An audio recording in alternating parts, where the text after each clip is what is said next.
Are you ever playing Skyblock and somebody says something and you just think, is that really true? There's so many myths, misinformation and misconception about everything all over Skyblock, and there always has been. So today it's time to take some of those myths and misconceptions and put them to the test, to see if they're really true or not. Now, some may leave definitive answers and others will be more subjective. Anyway, I have a list and we're going to put some of these myths to the test. Now, if there's any myths that I've missed, which there obviously will be because there's pretty much an infinite amount, then comment them in the comments, and maybe if we do another one, I'll take a look through the comments and see what there is. Now, for quite a while now, people have been saying Frozen Blaze is better than Necron. And we're going to test it out. We're going to see if Frozen Blaze is really better than Necron. So first of all, Frozen Blaze boots in terms of damaging give us 40 strength. Our Necron boots are going to give us 40 strength and 30 crit damage. Leggings are going to give us 40 strength again on Frozen Blaze. And on Necron, 40 strength and 30% crit damage. Frozen Blaze chestplate gives us 40 strength. Once again, Necron gives us the same, but it gives us 30 crit damage. You'd use a full Frozen Blaze set. Now, the Frozen Blaze helmet would give us 40 strength, and a Necron helmet would give us 40 strength and 30 crit damage. However, most people would probably use a Tarantula helmet instead of a Necron's helmet, you know, with the Necron set. And then you're kind of reliant on how much strength you have, which will dictate how much crit damage bonus it gives you. Now, on face value, if you just take a look at the actual armor sets themselves, Necron seems to be better, but we need to test it all together because with the Frozen Blaze, you can use the Blaze pet, it will buff the armor, and so on. Okay, so we've got our Necron set, we've got our Frozen Blaze set. So our Necron set and Frozen Blaze set are completely clean. They don't have any reforges, they don't have any enchantments at all. They're just as they are.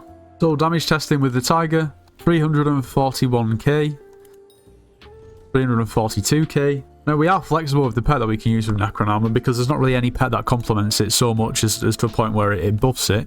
So we're going to test it again with our G-Drag. Now, our G-Drag is, of course, going to, you know, do considerably more damage. That's going to deal 573k.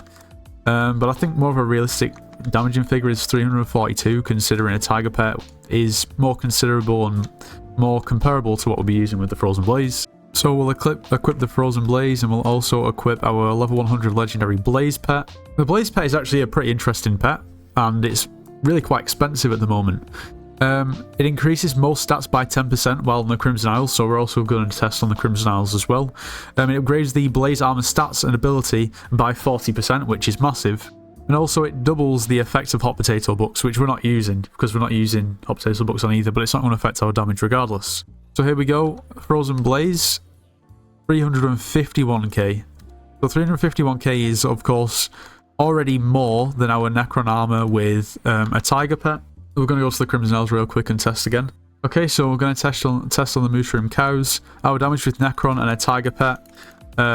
Let's see. Okay, well that wasn't very reliable at all. Let's test that again, shall we? 620k, 600k. Try it again. 621. They're looking around about 620k realistically. It does have Solar Eater on it, so we're taking Solar Eater and First Strike, so we're taking the first hit. Okay, now with our Frozen Blaze armor and our Tiger pet, let's test our damage. Okay, I did not see that at all. Let's try it again. That's 730. 720. 720k damage. 710. So you can definitely see more of an impact in the Crimson Isles. Like that was 740, 743. So in the Crimson Isles, realistically, unless you have a G-Drag, you're going to be way better off with Frozen Blaze than Necron. Of course, as long as you have the Frozen Blaze pet. As for survivability with the Necron and also the Tiger pet, bear in mind we don't have Growth Pod Protection or anything on this armor. We have 36.5k effective health. And in Frozen Blaze with the Blaze pet, we have 39.2k effective health. So, of course, you'd gain an extra 10% on top of that if you're in the Crimson Isles. Yeah, realistically, the Frozen Blaze is better as long as you have the Blaze pet. So, Frozen Blaze armor costs us 48 million coins, and our Necron set costs us 63 mil. So, Frozen Blaze is cheaper. However, our Blaze pet costs us 97.8 mil, and our Tiger pet costs us 58 mil. So realistically, if you're on a budget to achieve this setup, Necron is going to be slightly cheaper. It obviously depends on the pet that you buy with the Necron, but Tiger is a pretty solid option, and it's 58 mil. Which means that the Blaze setup is actually more expensive when you factor in the pet. If you can afford a G-Drag, Necron is going to be better. If you can't afford a G-Drag, Frozen Blaze with a Blaze Pet is going to be better. And it's going to be even better in the Crimson Isles. It also provides a good chunk more survivability as well. You've got to think about that. This will only scale in dungeons, you've got to think. So I'd say there's still a bit of an element of subjectivity because, well, you've got to factor in the price as well. But realistically, Frozen Blaze is better unless you can afford a G-Drag. Now, before we get on to the next one, if you are planning on purchasing anything from the Hypixel store, make sure to use code NITROS. It gets yourself 5% off.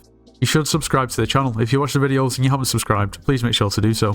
You should join the Discord server. It's linked in the description of this video. We offer slayers and dungeon carries, so if you need carries, want to carry and make some coins, make sure to join. So let's get to the next one. I asked my Discord server, and this was a suggestion for common misconceptions / myths. Yeah, this just isn't a myth. I always thought it might have been, but it's not. I've tested this. Magic Find is simply not a myth. Now, don't get me wrong, there's going to be outliers where people have barely any Magic Find and get really, really lucky, and the other way around as well. But Magic Find is real. It's not a myth. About a month ago, I made a video, probably actually maybe about 6 weeks ago, I made a video where I literally tested if it is a myth or not, and it's just not. It's real.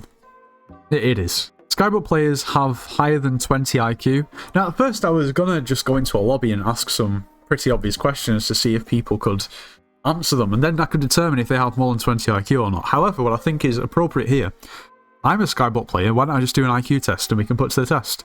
I've never done an IQ test before, and I'm not really the smartest, so it's literally the first IQ test that came up. 5 out of the 5th question. What am I doing? What is this? I genuinely don't see a pattern. How does this determine your IQ? I'm not paying for this. I'm just wasting my time. I just realised this is literally the format of all IQ tests by the looks of it online. I did not realise, so I've literally never done an IQ test. It means, do I really have to? I'm not paying. I just want. All right, I don't have a 20 IQ. Okay, a myth busted. Magic power doesn't matter. It's mostly the weapon. We can definitely test this, and I already know the answer. So here I have some Crimson Armor. It's not the greatest Crimson Armor in the world. Some of it's burning, some of it's hot. We've got Magic Find, Veteran. It doesn't matter towards damage. We're going to be using a Bouquet of Lies. Let's check our magical power. Our magical power is not going to show up there because I'm an idiot.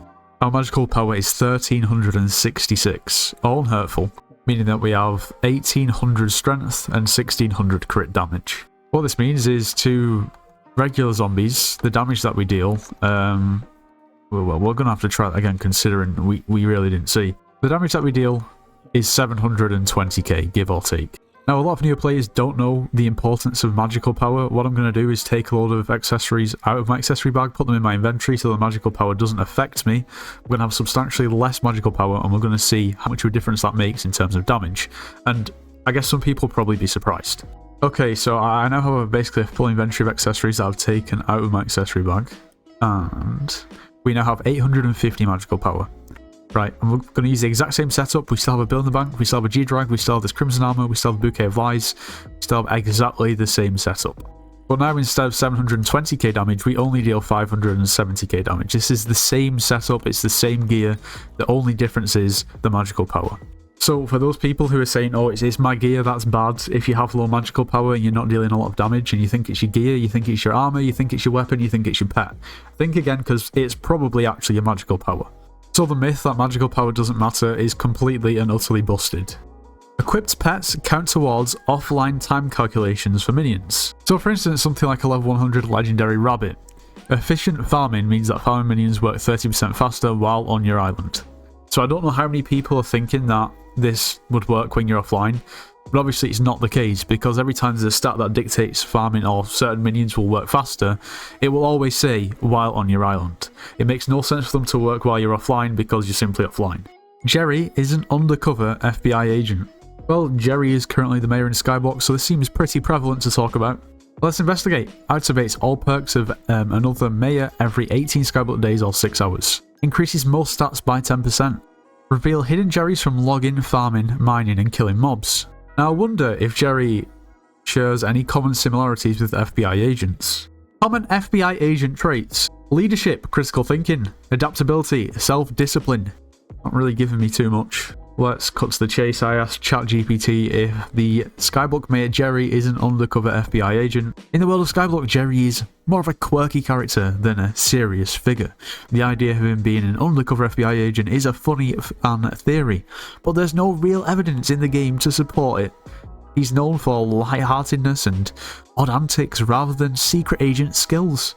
It's just one of those playful ideas that adds to the fun of the community. Well, thank you for that. You know, just in case we were wondering. Killing fairies make you lose score. Trust me, I would know the answer to this one, considering pretty much every time I play dungeons, I'm killing fairies. If you know what I mean. Killing fairies for other people, of course. Now, looking through the wiki, there's kind of no indication at all that you lose score when you kill a fairy in dungeons. For those of you who don't know somehow, fairies are just little mobs that commonly spawn in the fairy room. Basically, if you die in dungeons, you become a ghost, you can kill the fairy and it will revive you. In turn, you can kill a fairy and it will drop a revive stone. Then you can revive a dead player with the revive stone. And for good reason, people saying that fairies affect score just simply is not true. Blaze Slayer having an optimal magic find. Now, if you've never heard about people talking about this, what this really means is some people think that it's better to have less magic find than they possibly could have because of Blaze Slayer's drops. Now, the reason behind this is because Blaze Slayer has a pretty odd loot table. Its best RNG drops are not really the drops that people even really want. In terms of rare drops, high-class dices are moneymakers, and duplexers drops a lot in price, but the top two drops just really aren't all of that. Now, people believe that when doing Blaze Slayer, because of that, it's more optimal to have a slightly lower magical find, thinking that they're going to hit things like the high class more often, rather than the two rarer drops that are not really what people want. Looking at it from a bit of an outsider's perspective, because I've never really properly done Blaze for a long time, and I've never really tuned my magic find for Blaze Slayer, having a higher magic find is going to make you drop everything more frequently. So even if that means that you're going to hit maybe a more rare drop than the item that you want, that isn't really that useful more frequently. That is, in theory, also going to mean that you have more chance to hit the item that you're wanting to get. Like I said, I've never really done Blaze Slayer properly. Maybe that'll change in the near future. But just looking at the calculation of magic find, it makes more sense to have a higher magic find to get all drops. But if you think otherwise, you can let me know in the comments. It's a bit of a difficult one to bust when it comes to magic find, especially when it comes to specifics. Who really knows? Here's another myth that someone has submitted: hypes are the best weapon. Is the Hyperion really the best? Is it really the best weapon? Well, let's see. I feel like I've talked about this a lot, and I'm just going to make it short and sweet. Now, without Hyperion, you're content locked. You're soft locked as to what you can do. Now, people will disagree and say, oh, well, you can use this setup and you can use this setup to do this and to do that. And yeah, sure you can. But realistically, a Hyperion is what you need. To do these other strategies that negate the Hyperion takes, number one, skill, and number two, multiple different setups to do different things. Hyperion is the ultimate all-rounder. It can be used pretty much through pretty much any aspect of the game. And all I'm going to say is try and get into a Kudra party if you don't have a Hyperion. It's pretty difficult. Now, by pure mechanics, maybe the Hyperion isn't the best weapon in the game.